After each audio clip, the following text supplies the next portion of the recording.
Hi, welcome back to the Wisdom of Everything, where we help you to become the best version of yourself. In a previous video, you discovered what habits are, why they exist, and why they are so hard to break. If you haven't watched him yet, make sure to watch him first, so you'll have a better understanding of the concept of habits. Even though breaking your bad habits is not an easy task, it is still possible. Many people all over the world have already successfully replaced their bad habits with good ones. And this by using all the techniques we will cover in the upcoming videos. And in this video, we will begin with the first and most important step to break your bad habits, which is self-awareness. Woohoo!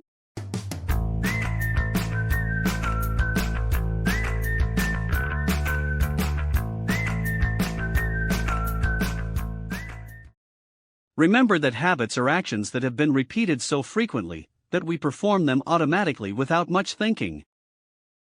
They have become automatic programs we are not even aware of, which isn't necessarily a bad thing. Many of these programs are very useful. Without it, we would have to stop and think every time we do something, even the small things, like brushing your teeth. The problem is that not all of these automatic programs are good for you, such as smoking, biting your fingernails, or eating junk food. And when we are not aware of them, then we no longer control them. So, becoming consciously aware of these automatic programs is the first step to breaking your bad habits. Because, if you don't understand what triggers you to do these bad habits in the first place, it's almost a guarantee that you will either never break those habits, or will quit for a while and simply pick them up again when things get tough. And to become consciously aware of the things that trigger us to do our bad habits, we must develop the skill of self-awareness.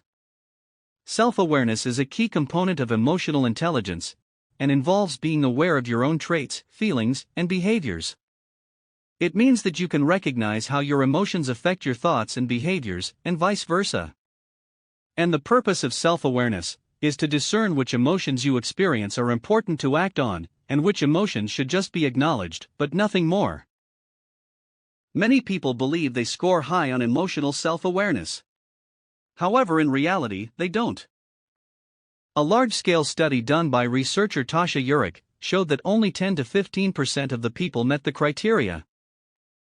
So, not many people actually possess the skill of self-awareness, though it is considered one of the most important skills to lead a happy, successful, and fulfilling life.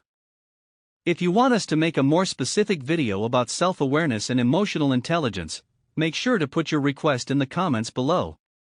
So, self-awareness is important to help you break your bad habits. But how do you develop this so-called, super-duper important skill?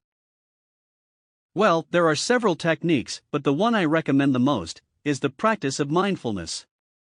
Mindfulness is the practice of observing your senses, thoughts, and feelings without reacting to them. You focus on what is going on in your mind, body, and environment, with acceptance of what is happening. And one way to practice mindfulness is through mindfulness meditation. If you don't know how to do this, there are tons of videos on YouTube that walk you through it. Simply type in mindfulness meditation, try a few out, and then stick with the video you're most comfortable with for at least a month. And as with everything, don't expect results immediately. It can feel uncomfortable and strange at first, but over time you will love it. And if not, at least you've tried. But mindfulness meditation as a practice is not the goal. The goal is to apply the self-awareness skills to your everyday life. And in this case, to break your bad habits. But how do I do this? Well, next time you have the urge to perform a bad habit, for example smoking, don't resist it, just do it. What? Yes. And when you do, try to be more aware and curious about what it actually smells and tastes like. Do you still like it? Brewer and his colleagues found in a study that people who were more mindful when smoking a cigarette realized they actually didn't like it. Because of this, smoking became less enjoyable, and they were more likely to quit. The study showed that mindfulness training was twice as good as standard treatments for smoking addiction. But what if I do like the smell and taste? Would this not strengthen the relationship with the bad habit? Yes, indeed. And that's what we'll cover in the second part, along with 2 dangers that you should absolutely keep in mind if you don't want to fail. So, let's take a quick break and move on to the second part. Woohoo!